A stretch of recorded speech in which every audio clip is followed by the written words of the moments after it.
Good morning, good evening, good afternoon, wherever you are in the world. Thank you very much for joining us live or joining us on the archived or what we used to call the taped version of episode 48. May the 4th be with you, 2016, of Changes, Conversations Between Authors.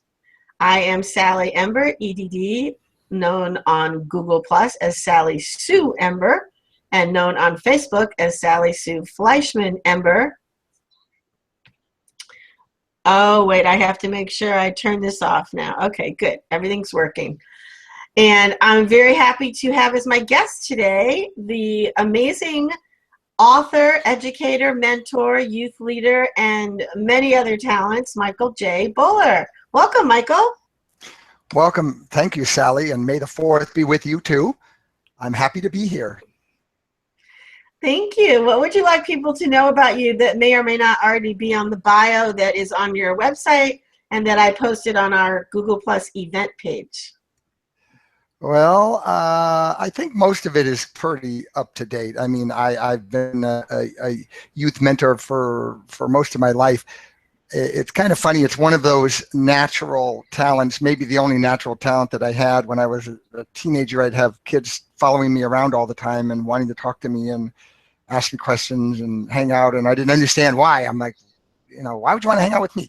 And so it just sort of naturally I gravitated into teaching and mentoring and working with kids on an informal basis of the YMCA and everywhere I'm at. I mean, I seem to, attract kids, and we talk, and so mentoring is kind of in my blood, I guess. Are there particular subjects that you teach? Like, are you a classroom teacher, or do you do more informal teaching? I'm now retired from full-time teaching. I taught for 25 years in the city of Lawndale and Hawthorne in Southern California.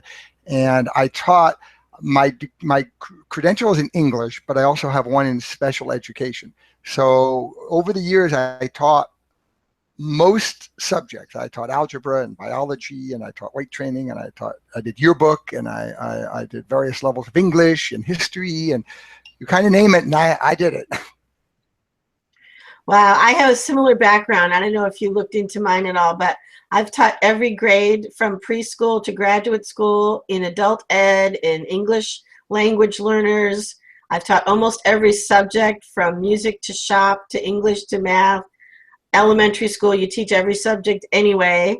And I've also taught in non-school settings like corrections education and upward bound and adult ed, a variety of kinds of staff development and training and working with adults and youth in what we call psychoeducational prevention education groups, which I'm sure you're familiar with, like, wow, trying to keep kids off of making bad decisions, of risky behavior reduction, of not getting into drugs or alcohol, of reducing the incidence of teen pregnancy or suicide or HIV/AIDS exposure, things like that. You have done a lot. That's a quite extensive career with kids and with adults. Oh, I'm impressed. Yeah, and that's not even all of it. I try to summarize it briefly. My CV is so long that people think it's like 3 people, and I think it's kind of interesting because it's not that I was bored all the time, but I did have to move a lot. And so I've lived in a lot of different states, and that's how I ended up having all these different jobs with schools or educational places or nonprofits. That's awesome. That's fantastic. I wish there were more people like you that were willing to step out and get into all these areas. And then how did you get into writing? Have you always been a writer, or did you start as an adult?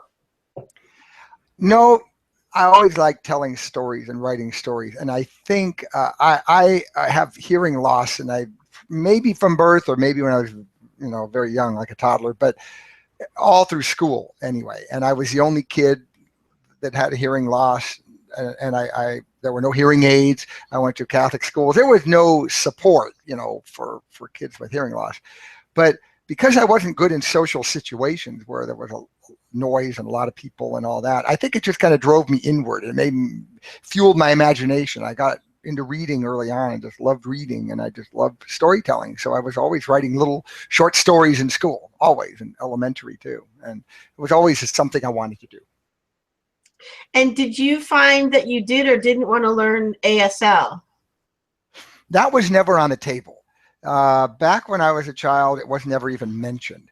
They did have me go and take, my parents signed me up for a lip reading class, which was interesting because the lip reading class was all elderly people who had lost their hearing naturally, as people do when they get older. And I was the only child, and I was 9 years old, 8 or 9 years old.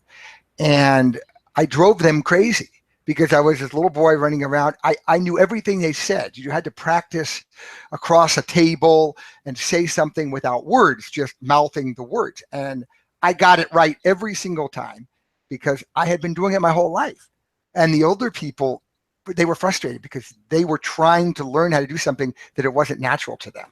So, but that was my only experience. There were no sign language classes back then. Interesting.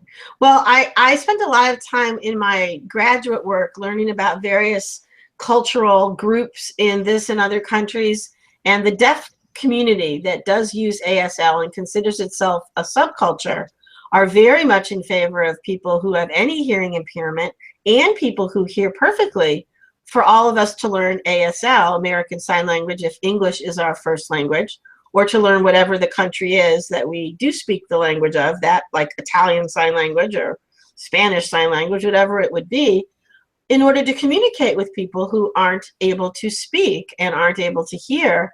And it's amazing how much resistance there is in this country and other countries, especially among hearing people, for learning sign language. And I find that so interesting. Well, actually, I do want to learn it. In fact, I have a whole course in it, but I might be better off taking classes. University of Northridge, California State University, Northridge has a very good program. And it is, oddly enough, maybe the one language I can learn, because I've always had trouble with Spanish and other languages, because even English, if a word is completely unfamiliar to me, I ask people to spell it. I said, I really can't pronounce it. I'm not hearing it correctly.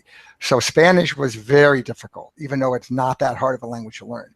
So ASL, it would be perfect because there's no sound. I can just learn the movement. So it is a Right. goal someday to learn that. Yeah. And so you have put the information and experience you've collected over your lifetime of being a little bit of an outsider because of your disability into the development of your characters for your middle grade and teenage books. Is that correct? The teenage and young adult characters, or whatever category they're in. What are the age ranges of your characters, first of all? Uh, some are as young as 6 or 7 years old in some of my books that are the supporting characters, and then they go up into adults. I mean, they're adults in their 50s, and yeah. So there's a wide range.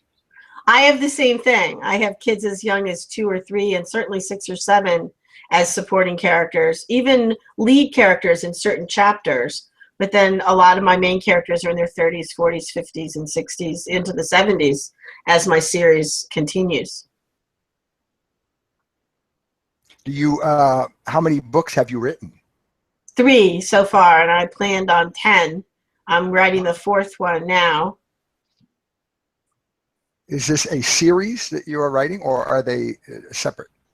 It's a series. Yes, it's called the Spanners series, and it's a science fiction, romance, multiverse, utopian, with some paranormal elements in the PSI components department, not shapeshifters or werewolves paranormal, but telepathy and using psychokinesis and things like that.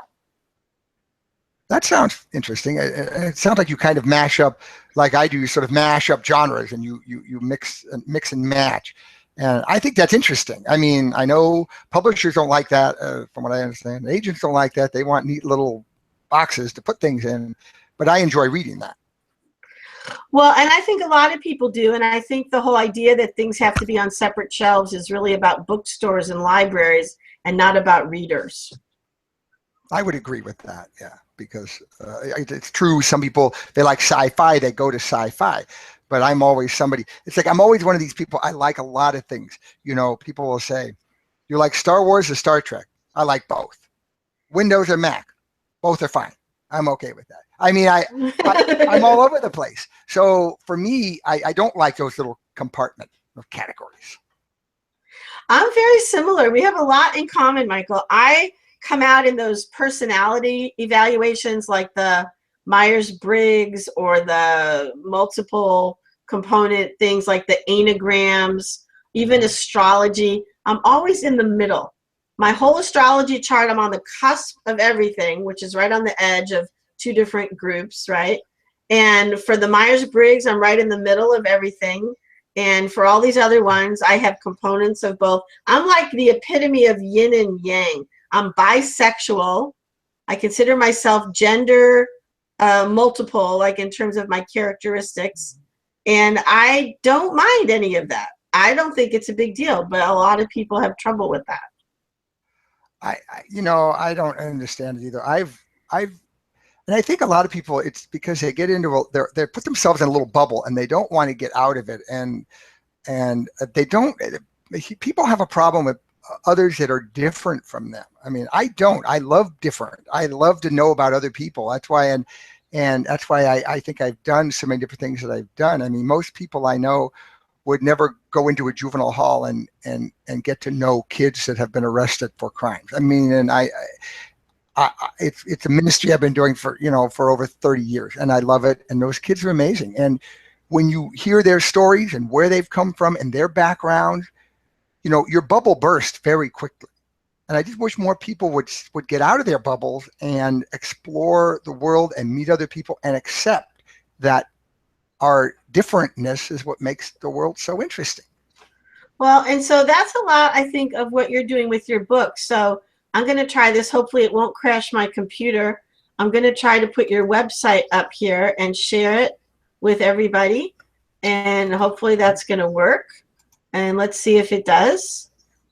Sometimes these things, sometimes they take a minute. So tell me if you see your website up here now instead of my face. I do see a couple of books. Yes, I see. Oh, good. Okay. So you can talk about anything you want. I'm just going to scroll down and show people what's on here. And I'm going to go to your book page, actually, that has all of your covers on it, right? Okay. Yeah, I see two of them right now. I see Children of the Night. Right, but this is your landing page. Now I'm going to go to your book page, which has the top 3 are on there now. Can you see those? Yeah. So what we're looking at now is I wrote a series of books that began with Children of the Night. They're not quite in order, but you see they have numbers under them. And these books are, it mixes up very gritty urban reality with fantasy, where the premise was that King Arthur, who promised to return when England needed him most, he comes to America, America being Britain's child, and to help the children of America that have been cast into the streets, kids that are in gangs, kids that are maybe on drugs, or they're gay, or they've been, in other words, rejected and marginalized. And he creates a whole new round table with these kids to challenge the status quo, to challenge the powers that be, to remind these people that, hey, we're human too. We're out here. We're real people. So that's what that series is. And they make a lot of changes. A period of about 5 years, the story takes place, and they change quite a few things in the city and the country. A Boy and His Dragon is, I see that one. That one is based on, very loosely, but it's a fantasy that takes place in my hometown of San Rafael, California, in the year 1970 when I was a kid. So it's a kind of a throwback thing. Kids reading it today would laugh, I guess, because there's no cell phones and there's no computers. So, but I think it evokes that period very, very well. And A Matter of Time, I see that was my second book that was published, is now coming out with a new cover this month, a brand new cover, and it's been revised. It's on audio, and that's it won an award, silver medal from Reader's Favorite in 2012. That one takes place in 1986 and in 1912. And then Spinner Oh, is, yeah, because it involves the Titanic. And then Spinner is my book that it's a paranormal, but again, kind of a urban, gritty urban thriller about a group of special ed kids who have to solve a mystery. There's a series of murders. They all revolve around this boy Alex, who's in a wheelchair, who has a very miraculous power, who is able to heal people. If people can tell them, oh, if they can tell them their pain, he can take it away from them. And so that book is came out last year in August, and it's won a few awards. It's won some book awards, a Hollywood Book Festival. It won Best Book for Young Adults, and it won a bronze medal from Reader's Favorite, and some other awards from the Wishing Shelf Book Awards and so on. And I think I think it's a powerful story, and I think those kids and their voices, as it were, being special ed kids that most adults would kind of dismiss as not being able, they're not going to amount to much because they won't get a bachelor's degree. That's the wrong assessment. So that's why I wrote that, and I think it's a fun story. interesting. I noticed that all of your main characters are male, which is very common that we write our own gender. My main characters are usually female, but I have some males. And I think it's great because we have a consciousness that works with that pretty easily. But you also have some girls in your stories, right? No, I do. I'll tell you one reason I said purposely. I have one book that I'm working on that's plotting where the main narrator will be female. But I think because most books geared toward teenagers these days, at least as the big ones, they have female protagonists, strong female protagonists. I think they're good role models for girls. But I think boys need good role models. There's a lot of bad ones on television. There's a lot of bad ones in movies, and but I think they need positive role models that show that boys don't have to be all tough and macho and get in everybody's face all the time, and that they can solve conflicts in other ways, and that they can be decent human beings. They don't have to be a show off and arrogant. So that's why I do that. I want to create characters like that boys could look at and go, I'd like to be like him. I think that's really great because I think you bring up a good point. A lot of the role models for males go between being the amazingly intelligent, gifted geek to being the amazingly macho, good with weapons or driving a starship and shooting people, in those kinds of genres, or fighting with a sword. And there's not anything that I've seen very commonly presented where it's more of an ordinary kid, like almost what we might call an anti-hero in the old way of speaking, where this person doesn't have necessarily exceptional skills or powers, except maybe some courage and some intelligence to solve problems, like you said. And I think sometimes, like with my special ed kids, like Alex and Roy and his friends, they they don't have what we would think of as like book smarts. They don't read or write very well, but they have kind of street smarts. They have common sense, and what they really have is they have loyalty to each other, and that transcends everything. You know, it doesn't matter if you have powers. If you're loyal and you stand by your friends, you can achieve great things, and that's what I want to show. Right, and you're also bringing up what Howard Gardner and Daniel Goleman and other people have been writing about for decades, which has to do with highlighting the multiple ways people can be intelligent or gifted, and all of the importance of emotional intelligence, in particular with empathy and compassion and kindness being significantly important in relationships, in business as well as in personal life. And a lot of people haven't recognized that yet, Donald Trump being among them. I think I'll be political for a minute. Well, And to all of our detriment, when our leaders are not recognizing the importance of interpersonal integrity. but I think, and you're right, and I completely agree with you with everything you just said. And I think it's also, we have an elitist attitude in this country about education, and that every kid is not worth anything if he doesn't get a bachelor's degree, doesn't go to a university.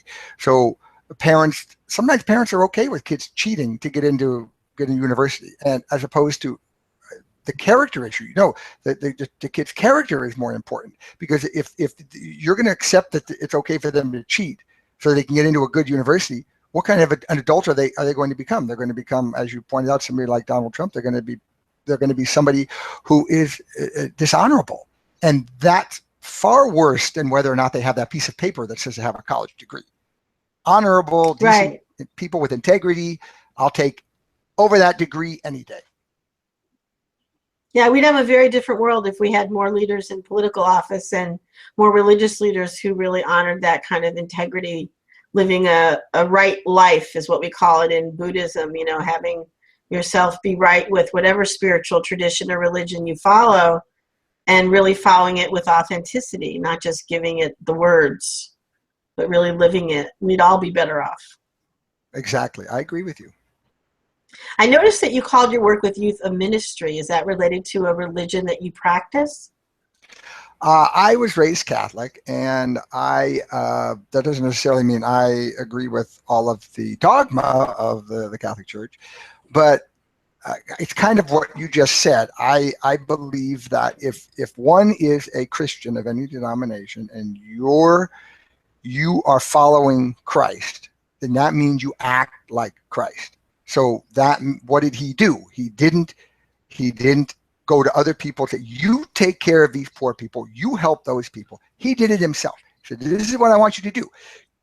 There's somebody in need, I'm helping them. This is what I want you guys that are following me, I want you to do. And I get really, really, really angry with Christians who live in a bubble and they don't want to step out and help other people. The government can do it, or let some charity do it. No, how about you do it? Because that's the essence of the faith. And so that's in large part why I do what I do. But I enjoy it too. Don't get me wrong. I mean, I love working with people. I just love working with people. I love different people. I love working with kids. But again, there's always that if I'm going to call myself a follower of Christ, I'm going to act like Christ, to the best of my ability. So I try. Now, do the people that you depict, the characters that you create in your books, have a particular faith or religious aspect that you highlight? I know you have some Native American characters and a variety of other backgrounds for your characters. Do you bring faith or spiritual or religious belief into their lives in an obvious way? Some. I mean, in Spinner, none of the kids are religious, but when this sort of paranormal or supernatural forces are at work, the Alex, who he knows a Catholic priest that he met, he consults with him, for help, but they're not churchgoers. In Children of the Night, I mean, there is a Lance at one point gets locked up in juvenile hall, and at that point he decides he wants to be baptized because he becomes very close to the chaplain. But it's not a huge thing. I mean, the Native American characters, they have their own belief system that they follow, and so I'm respectful of that and trying not to. I'm trying to emphasize decency and empathy, kindness, that I think are part and parcel of all religions. People, they can ignore that, but that's really the essence, I think, of what God wants us to do, is to treat each other well and decently. And so that's really, it's kind of there's a God, but it's I don't get real specific except with when Lance got baptized. Mm-hmm.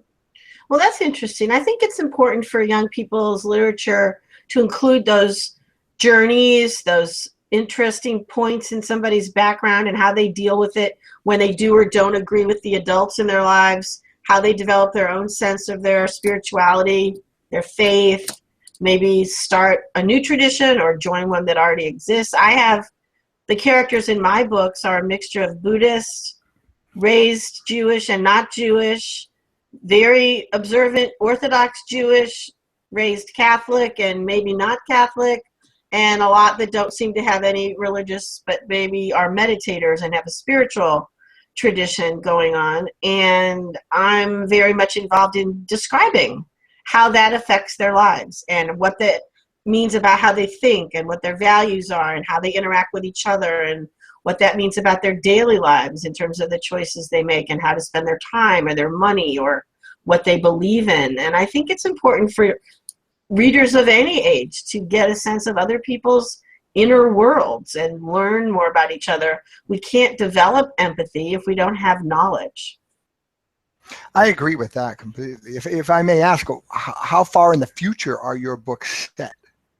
Not much at all. They're actually contemporary alternative multiverse timelines that overlap and diverge and braid starting way back before Jesus, but mostly the contemporary parts of the novels are the main plots. There's some going back into what seems to be history, but all time is simultaneous in the concept of multiphysics and quantum physics and the multiverse, and I use that a lot in my books. So there is a linear timeline that goes about 30 years from right around 2012 to right around 30 years later. But there's a lot of branching off and coming back and going forward and coming way back involved. That sounds complicated. I don't know that I could juggle that many timelines.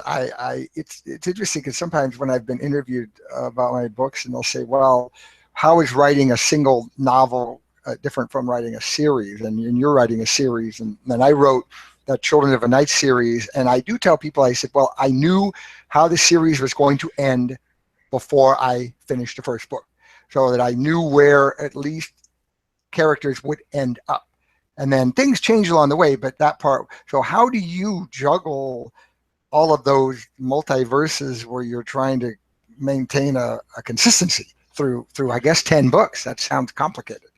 Well, I made a decision early on that I wasn't going to try to depict all the different multiple timelines for all the characters or even all the parts of the lives of the main characters. I'm really only taking the romantic life of this main character, Dr. Clara Brannon, and the people that she may or may not be involved in at any given time, and looking at how those timelines are not all the same outcomes, not all the same events, and what that implies or how that affects other people and other timelines. And that's as far as I go. I'm not trying to make a lot of different versions of every part of the reality. That would be impossible. Do you have a big outline where you mapped all of this out? Because it still sounds like a lot to keep in your head. It is a lot. And I had a brain injury almost 2 years ago and found out exactly how much I had kept in my head, because then it wasn't in my head anymore. And I had made some spreadsheets and I had made some lists and I had made some notes, but not nearly as much as I would have if I had known I was going to have a concussion. So I couldn't write at all for about a year. I couldn't remember. I couldn't figure out. I had to go back and reread my books and reconstitute things and find my notes. It was like I left myself breadcrumbs and a trail, but not a complete outline and not all of the information I really needed. But eventually I was able to cobble some of it together and finish volume 3 and continue in volume 4, but it's way slower. I'm still not back to 100% from my injuries, and it's not as easy. And there's some things I can't remember. I have to keep looking them up, or I don't remember them at all, things I've just lost. But the first book is a span of the whole 30 years and goes backwards way in time and has some of the alternative timelines romantically.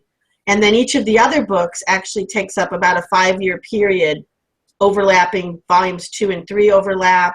Volumes 4 and 5 are going to overlap.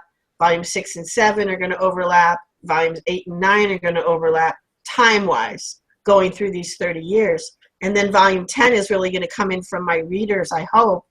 Whatever questions they want, whatever parts they wanted to hear more about, learn more about that weren't included, that's what I'll put into volume 10. It still sounds complicated, but my hat's off to you. Well, it is, and I have a gigantic spreadsheet. So now at least I have more on paper, so to speak, but it is hugely complicated, and it's not even that easy to explain it. But once you're reading it, it isn't complicated. It actually reads just like a contemporary book, except that it jumps around a lot in terms of time and events that overlap, or the same event will be told two different ways and have two different outcomes, things like that, but not a lot. I don't do that a lot because I think that would drive people insane. So just a few parts happen like that, and the rest is pretty straightforward and kind of linear. Well, that sounds very ambitious. So congratulations. Well, thank you. It is. And then you write a lot about the environment and climate change and things that relate to responsibility.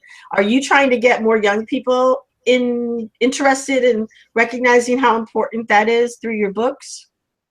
Well, definitely through my last book, which is called Warrior Kids, and it's basically a standalone sequel to those 5 Children of a Night books. I mean, it can be read on its own. You won't know everything before, but you can get the gist. And this one is actually suitable for middle school kids. The other ones really are not, because there's profanity and there deals with some kind of edgy subjects, but they're more for high school. So in that book, yeah, the whole issue, which is one of my themes of balance, that our lives tend to be out of balance too much.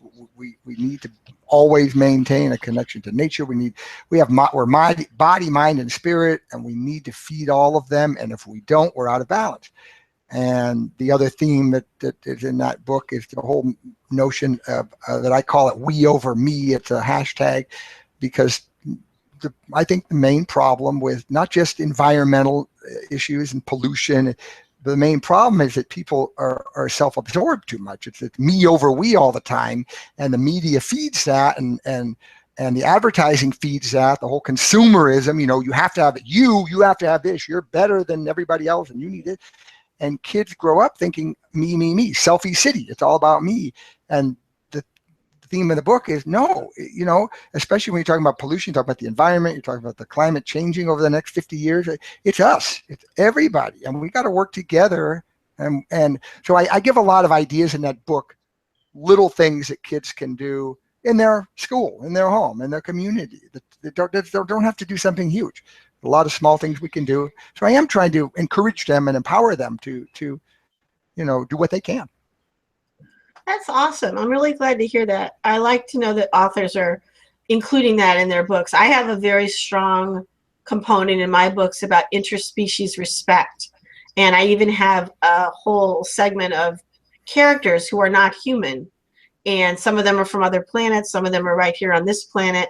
And because we've developed communicators with the help from the aliens who are much more advanced than we are, we're then able to communicate with every species on this planet and to understand each other better, them to understand us to understand them, and to learn together. So the psi elements of my book are in the Extraordinary Skills Training Program, where people are all learning together, some of them way ahead of humans, some of them not as good as humans in certain skills, having to do with what we consider to be extrasensory skills, but really aren't.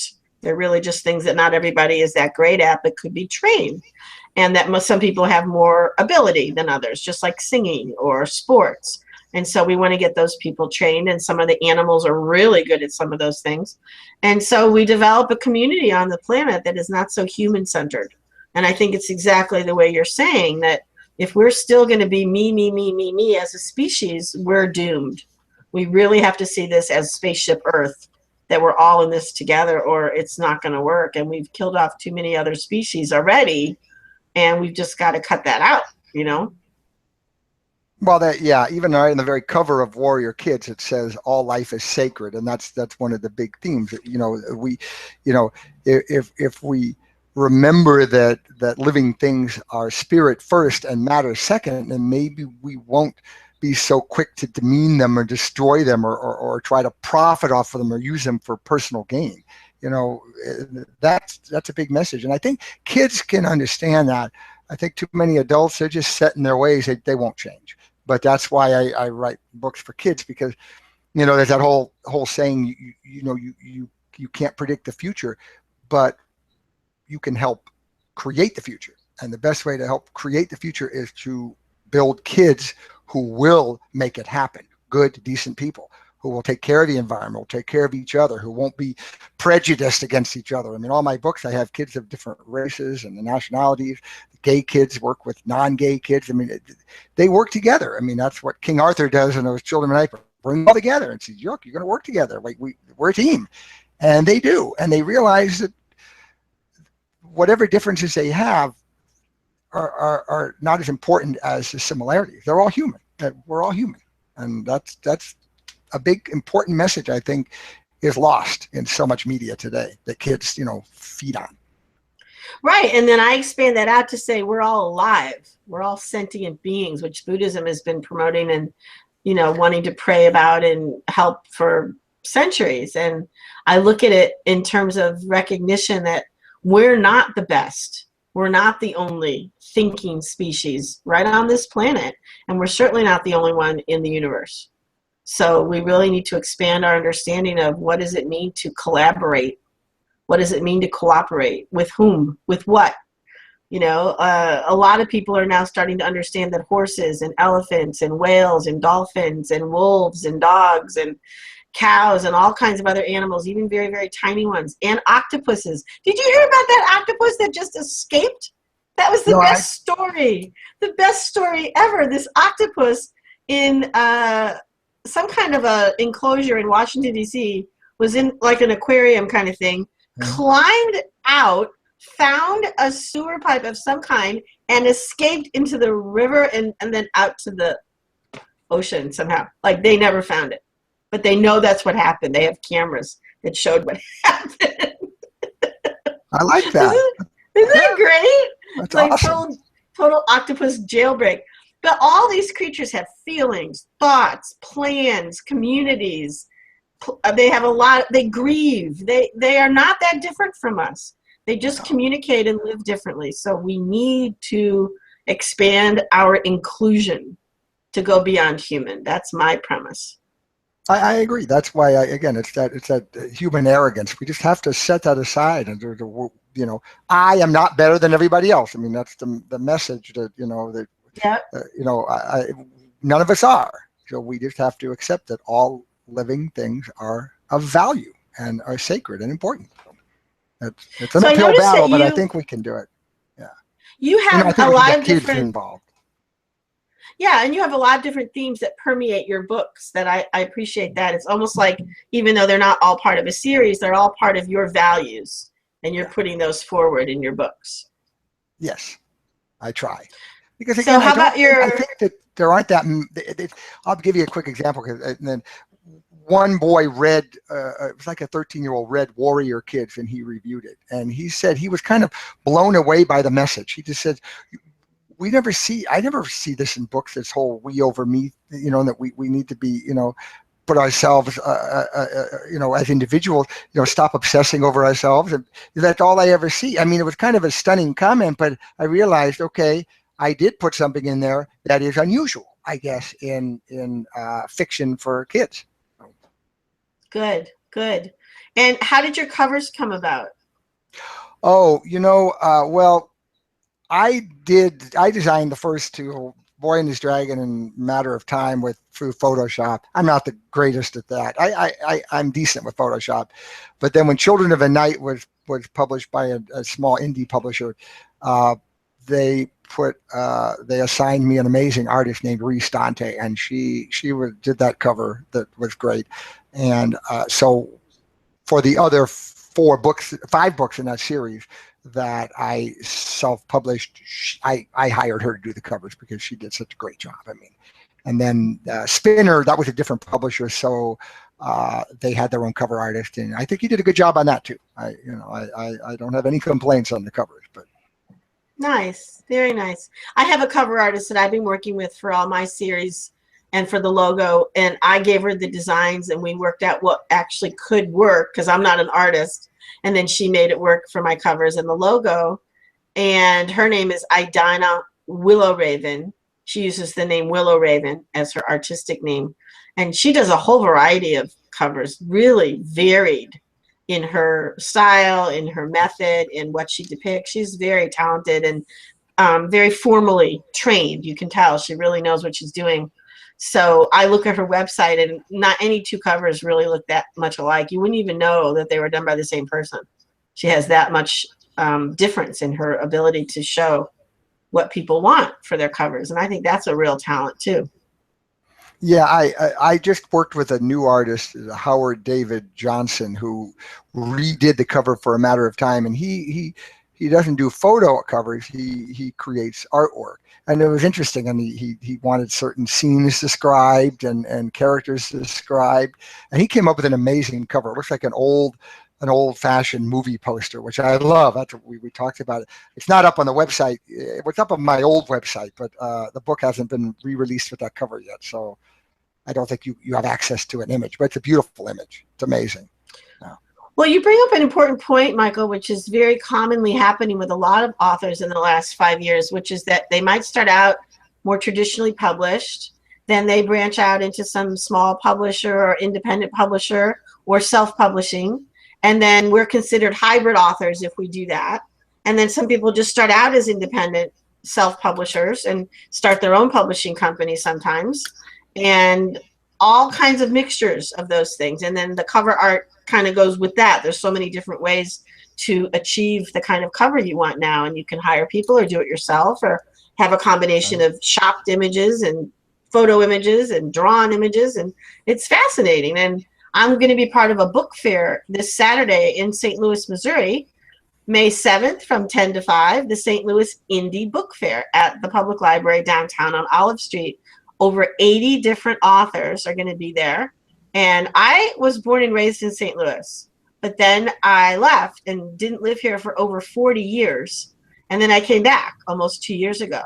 And so the changes here are remarkable, but then some things are similar. And I'm excited to see who's at this book fair, because I think I'm going to know some people there that I don't know are going to be there until I get there, that I've known from my childhood, because I was very much involved in the Jewish community, going to summer camps, working at summer camps, went to public school, had a lot of people that I knew in my life. And I'd be surprised if there aren't at least a few people there, either as readers or as authors, that I would run into at this fair and say, oh, I remember you from 5th grade, or, something like that. That sounds like it will be a lot of fun. It really does. It is. And I'm going to do a reading. Everybody gets 10 minutes if they volunteer to read. So I'm on at 11:18 a.m. or thereabouts for 10 minutes, reading out loud in front of an audience in a little bit of an auditorium setting. And then I'm at a table the rest of the time with a co-author who's also been a guest on my show, Debbie Meanber Kupfer. And another one who's been on my show, George Sorois, is also going to be there, and just other people that I know from the St. Louis Publishers Association and the St. Louis Writers Guild, and some other connections on Facebook. So I'm excited to see who shows up.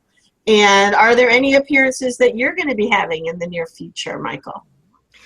Not that I know of. I have to say, kind of California is sort of a wasteland when it comes to books. In the San Fernando Valley where I live, there aren't even any bookstores. There's no Barnes and Noble anymore. They've all closed down.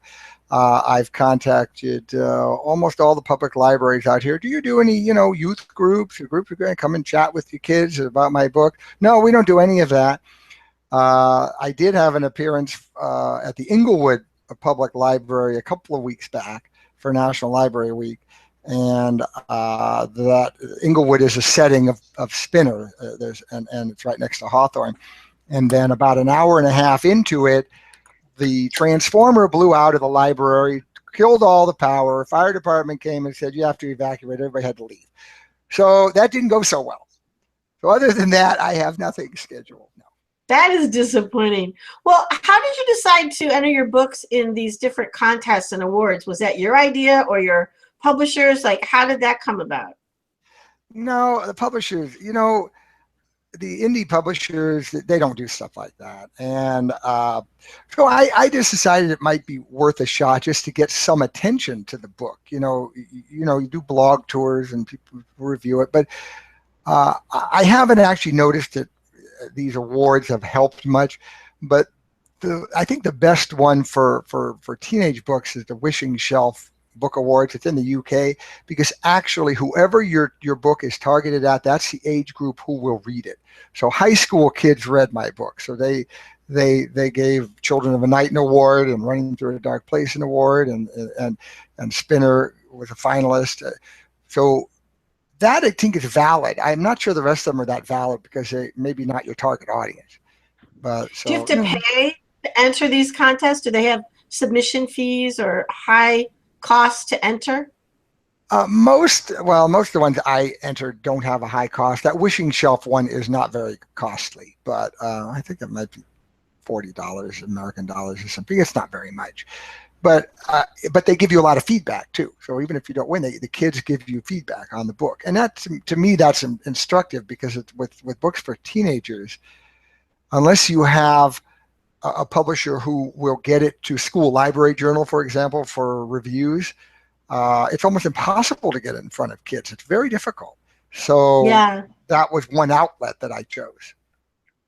Well, that's really good to know. And for people who want to know more about that, they can go to your website, which is Michael J. Bowler, MichaelJBowler.com. And they can also go to our event page for this show and see all the different URLs and how to reach you and all the different parts of what your books won and all the different books, what they were entered in and what their ranking was for the awards you got. Because I put all that on the event page. And now it is unbelievably a quarter of the hour. And it's that time when I ask all my guests the big question. So here we go, Michael. Are you ready? I'm ready. All right. So given all the local, regional, statewide, national, international, and global political, environmental, spiritual or religious, technological and scientific, social and emotional, musical and artistic, and any other kinds of changes you're aware of, which ones arouse in you hope? Which ones evoke fear? What are the changes you would like to talk about? Take it away, Michael J. Bowler. Okay, well, I've seen a lot of changes, and they kind of cover pretty much all those areas in how this country treats its children and how it sees children, especially since I've been so involved with kids my whole life. And, for example, the justice system, what we call the justice system.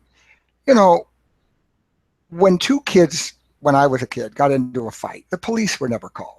Children were not arrested and sent to juvenile hall. Well, now it's happening every day. And kids as young as 10 or younger are put into adult court. If they get involved in some kind of serious crime or somebody's hurt, they'll be sentenced to prison. Now, a 10-year-old is a child, and a child and children copy what is around them. So obviously the problem is not the child. The problem is what he or she has been exposed to. And some of that could be at media. We are certainly we've become very uncivil in our ways that we communicate. Social media has precipitated that a lot. I think social media is good in many ways, but it allows us the freedom to be very uncivil with each other without having to do it face to face and hear an immediate repercussion. So I That don't is think so true. Yeah, I don't think that's good. And then even with what I'm doing with books, I wrote a blog post about this. Calling books for children young adult literature, I think, is wrong. A 12-year-old is not a young adult. A 13-year-old is not a young adult, and a 17-year-old is not a young adult. Young adulthood begins at the age of 18 in this country, goes 18 to 25. Otherwise, they are adolescents or teenagers or boys or girls or kids. So calling it kids lit, teen lit, that's okay. But I think it's all part of an agenda to sort of strip kids of their childhood. That's what I've really seen. We're even in schools, what used to be first grade curriculum has now been moved down to kindergarten. So now you have 5-year-old boys that are supposed to sit there at a table and compute math problems or read from a book. And they're not ready for that. The 5-year-old boys need to run around and move. So they start hating school. So I don't know what it is, why we've decided, in a sense, as a country, to kind of punish children. In Children of the Night, I kind of call it the war on children, but it really is. It's been very noticeable to somebody like me who's been on the front lines. So That's a huge change. I don't know if you've noticed anything like that. I have, and I'm just as discouraged about it as you are. I think that the idea that kids should do homework at the age of anything younger than 14 is ridiculous. And they've already proven many years of research that it does no good at all. And kids are doing too much sitting, and the obesity epidemic is huge, and they don't move enough. They've taken away daily PE from a lot of schools. They don't have enough art or music classes. They're doing way too much focus in academics, but people aren't getting smarter. People No. aren't better students. When I taught writing at the university level, the people that got into the university that are supposed to be good students were mostly terrible. My eighth grade son wrote better than these first year, second year college students at a very exclusive state university in Massachusetts. It was so discouraging and so disappointing. So whatever it is they're doing educationally, it's not working. No, it's not. And it's really, and that's the other thing. It has changed so much. When I was in high school, I had more choices of what kind of classes I wanted to take. And you all we had to take 4 years of English, but it wasn't everybody took the exact same English class. You could take the kind of literature you liked. I mean, I took a class, you would have loved it, science fiction and fantasy. I took one for horror and suspense and and we'd read these kind of books, we'd write about them, we'd examine them, and I learned how to think and analyze. But now it's this one size fits all mentality is just, it's killing kids. It's killing them. And that's why I know there are some charter schools, there's more private schools coming up that are project-based learning. I mean, they get the kids involved in projects and work together or on their own. They're not rote memorizing. They're not, doing busy work. And I mean, even as an example, I mean, AP classes in this country are a joke. I'm seriously, they cost money to the kids if they're going to take the AP exam, but they are not taught like college classes. If you want to prepare kids for college, you teach those classes the way a college professor would teach them, so that the kids are ready for university. If they're going to go on university, I know kids that go to have graduated from, quote, the best public school in California. I won't name the school, but according to the numbers. And they even they'll go to just a regular UC campus or a Cal State campus, and they're struggling.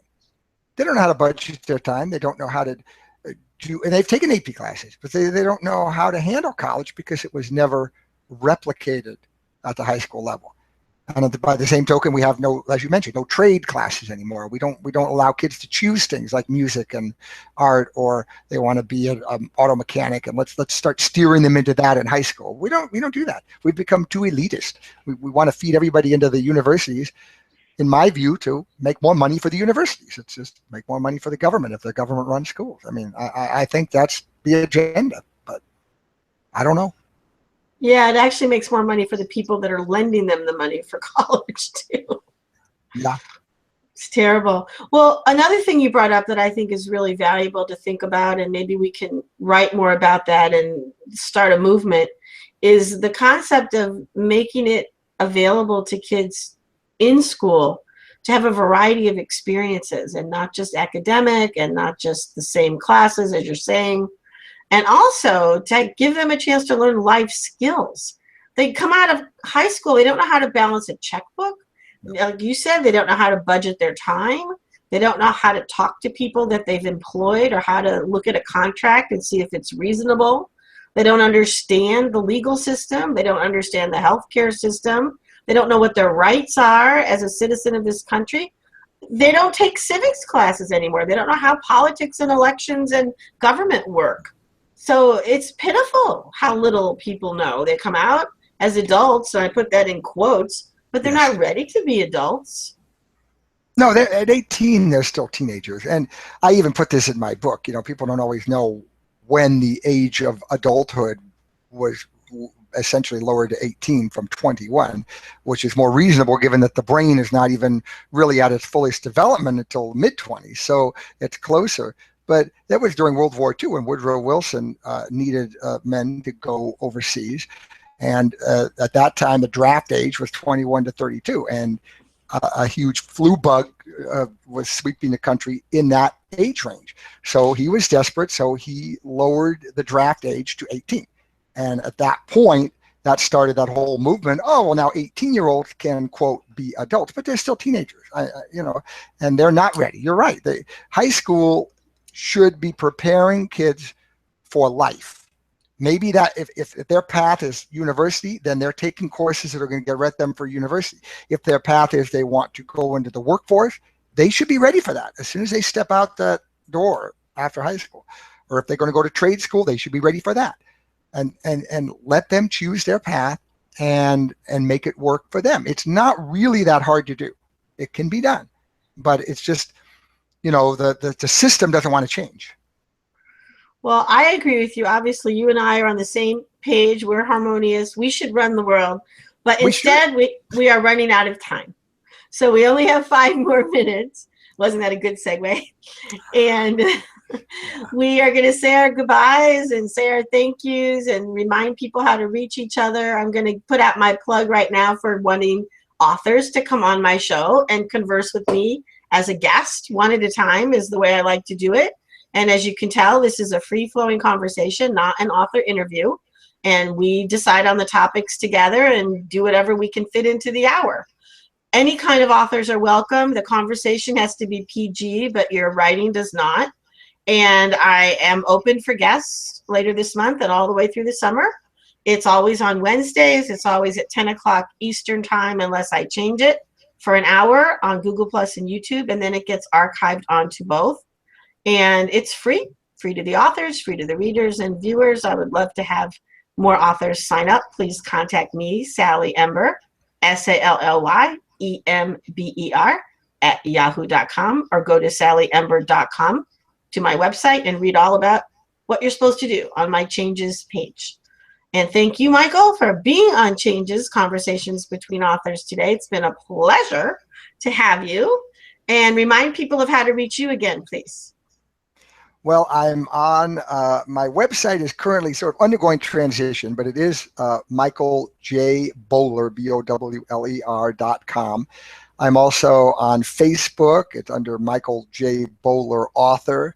I'm on Goodreads under Michael J. Bowler. I have the J in there every time because there is another Michael Bowler who is an author who writes books about cars. I know nothing about cars, so I make sure I keep my J. I'm on Google Plus, and that I think is just Michael Bowler. And I'm on Instagram. I'm all over the place. But But you're not Michael Bowler on Twitter. I'm not Michael Bowler on Twitter. You want to know why? Because there were too many. When I signed up for Twitter, I'm like, I would have been Michael Bowler 1750 or something. So I just said, nah. So I chose the character Bradley Wallace M. That's the name of the boy who's in A Boy and His Dragon. That was my first book. So I picked his name because no one had that. And that's true on a couple other ones too. I had to use Stunt Shark, which is was a line from a play that I wrote many years ago. It happens to be my email address, Stunt Shark. And so on Instagram, I'm Stunt Shark, and a few other places, because there's people have my name. They dare to take my name, Sally. That's terrible. Isn't that awful? It is really unfortunate. It is. And I've only found one other Sally Ember in the whole world that seems to be alive and using any part or using my name. I think she lives in the UK somewhere, and she's about my age, but I don't know anything else about her. I think she's Ireland or Wales maybe, but there aren't any other ones. I'm the one who's been confusing things because I have to use different versions of my name because of problems I had doing the sign up process. It's just not worth repeating. So meanwhile, I still want to give a big shout out to all the other guests I've ever had and remind all of you guests for my show that you are also invited to be a guest blogger. If you have a topic you'd like to write about or post on my website, or you have a new book coming out and you'd like to explain what it is and have a whole forum for that with a cover or do a cover reveal on my show, on my website, I would be really excited to have you do that. Wednesdays are the days I reserve for other authors on my website as well. And there's a whole page called the Guest Bloggers Hall of Fame on sallyember.com where you can go read about how to do that. So if that ever strikes your fancy, Michael, from now into the future that I'm alive and you're alive and we both have writing and websites going on and there's an internet, then you can let me know and let me know what you want to write about and we'll pick a date and put you up. Thank you. I appreciate that. I actually do have 2 new books that I have written that I have not yet sought publishers for. I don't know exactly what I'll do with them, but I may take you up on that offer and write something about either one of them or both. Great. That would be great. And in the meantime, I want to thank everybody who's watching today. This is May 7th, 2016, live or later, or watching any other day. Any of our episodes up to episode 48, which is where we are now on Changes, Conversations Between Authors, on the Sally Sue Ember channel of YouTube and on Google+. So thank you, Michael. Thank you, everybody else. Want to say your last goodbyes, Michael? Thank you, Sally, and thank you, everybody who tuned in. It's been a lot of fun. All right. And as I say on the end of every show, go well with your changes. Bye-bye. Bye.